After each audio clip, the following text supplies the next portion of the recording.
Vamos falar agora de política aqui no SBT Meio Dia. Vamos falar da CPI dos respiradores. Inclusive, esta terça-feira foi movimentada. Foram ouvidos os ex-secretários de Estado Douglas Borba, Casa Civil, e também Elton Zeferino, da Saúde, e a servidora Márcia Pauli. Douglas Borba garantiu a responsabilidade para a saúde na compra desses respiradores. Eu acompanhei os depoimentos e trago agora alguns trechos importantes. Ele também disse que não tratou em nenhum momento detalhes da compra dos respiradores com Leandro Barros. Segundo as investigações, inclusive do Ministério Público, Leandro Barros é amigo pessoal de Douglas e fez a intermediação entre a empresa Vegamed, do Rio de Janeiro, que vendeu os respiradores para o Estado, e com os integrantes da gestão pública que fecharam o negócio. O ex-secretário da Casa Civil disse ainda que o governo liberou 500 milhões de reais para gastos no combate ao Covid-19. E aí cada secretaria tinha a responsabilidade de fazer o seu planejamento, sem interferência da Casa Civil, segundo Douglas Borba. Ele também negou pressão para a escolha da empresa Vegamed e não soube dizer quais deputados teriam interferido neste processo, conforme ele mesmo já havia informado em depoimento ao GAECO. Foi questionado pelos deputados. Qual é o deputado? Douglas Borba não respondeu. Quando perguntado sobre a responsabilidade da compra desses respiradores, que ele mesmo chamou durante a CPI de compra desastrosa, a resposta foi essa. Olha, eu acredito que o secretário Elton era um dos servidores da Secretaria de Estado da Saúde que deveriam ter analisado esse processo com maior robustez. O senhor garantiu ao secretário Elton que os respiradores seriam entregues? Eu não sabia dessa compra dos respiradores. O meu sentimento, deputado, meu sentimento aqui é de que a Secretaria de Estado da Saúde, ela se autogerenciava e se automandava. Não existia qualquer tipo, era uma ilha. Eu também acompanhei o depoimento via internet de Elton Zeferino, ex-secretário da Saúde. Elton explicou que fez sim contato com a empresa Vegamed, negociou descontos e depois passou todo o processo para o setor de compras do governo do estado. A diretoria de licitações e compras é quem é responsável por fazer os pagamentos e todo o trâmite, segundo o ex-secretário da Saúde, Elton Zeferino. Segundo ele, Márcia Pauli tem sim responsabilidade neste pagamento antecipado. Ele relatou que depois do atraso na entrega dos respiradores, 150 ainda não chegaram, ele mesmo cobrou a empresa Vegamed, que tentou enviar para Santa Catarina equipamentos diferentes daqueles que foram comprados. Ele então avisa a Procuradoria-Geral do Estado que dá um prazo para a entrega dos respiradores. Se a empresa não entregasse, aí sim seria aberto um processo para a devolução dos recursos. Elton Zeferino garantiu que não sabia deste pagamento antecipado e que a Casa Civil interferiu na escolha da empresa do Rio de Janeiro. Não existe determinação de pagamento antecipado. Alguém fez. Tivemos uma nota certificada com a descrição de um equipamento que sequer chegou.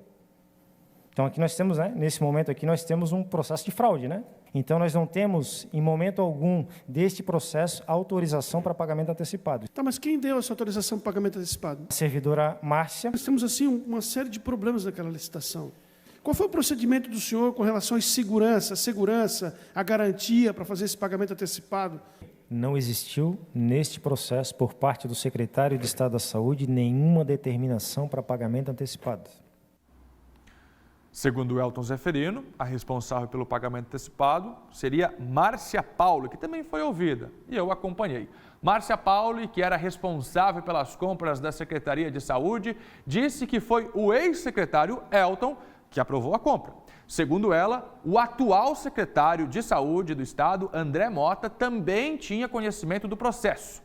Márcia Pauli garantiu que sofreu pressão para agilizar o processo e fechar com a empresa Vegamed, mas não deu o nome com clareza da pessoa que teria feito a transferência dos 33 milhões de reais das contas do governo para a empresa Vegamed. Mas garantiu que todos sabiam do processo e que o governador também tinha informações do processo. O governador mandou fazer isso, o governador mandou fazer aquilo, o governador está sabendo disso. Ele falava alguma coisa nesse sentido? Tem algumas frases, Essa é uma decisão de governo, você tem até meio-dia para acabar. Isso foi dito.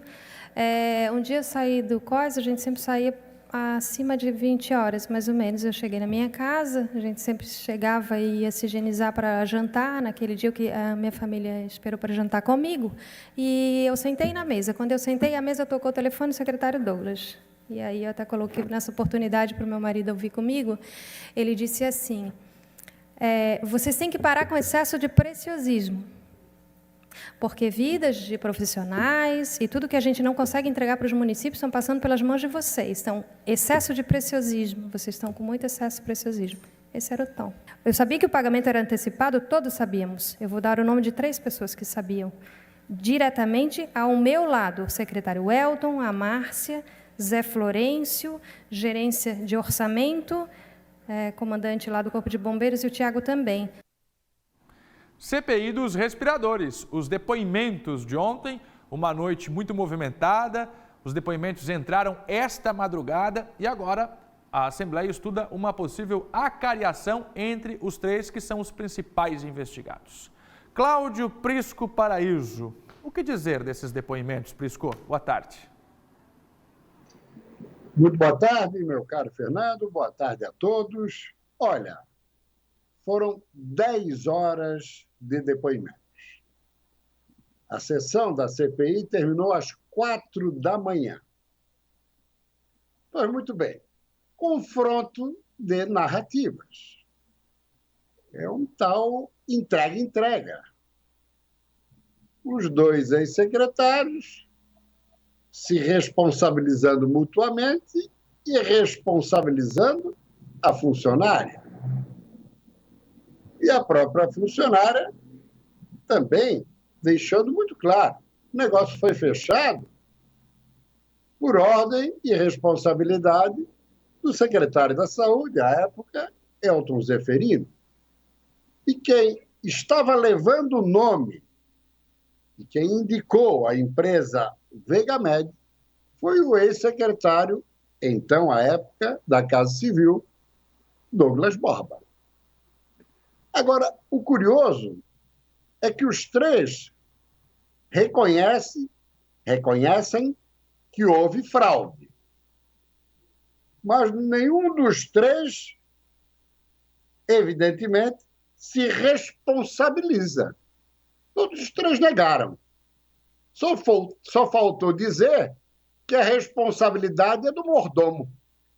Cara pálida. Ora, os 3 têm responsabilidades diferentes, mas têm responsabilidades. No caso de Douglas Borba, tem vários relatos fartos, demonstrando, sim, que ele trabalhava fortemente por essa empresa e que teve envolvimento subalterno, no submundo, nos bastidores, não só em relação aos respiradores, mas em relação ao hospital de campanha, em relação à compra dos equipamentos de proteção individual e daí por diante. Não venham com inocência. Por amor de Deus, alto lá. Então, ele é quem estava por trás de tudo, arquitetando e esquematizando a contratação sem licitação, com pagamento antecipado, sem garantias, da empresa da Baixada Fluminense. Esse é o primeiro aspecto.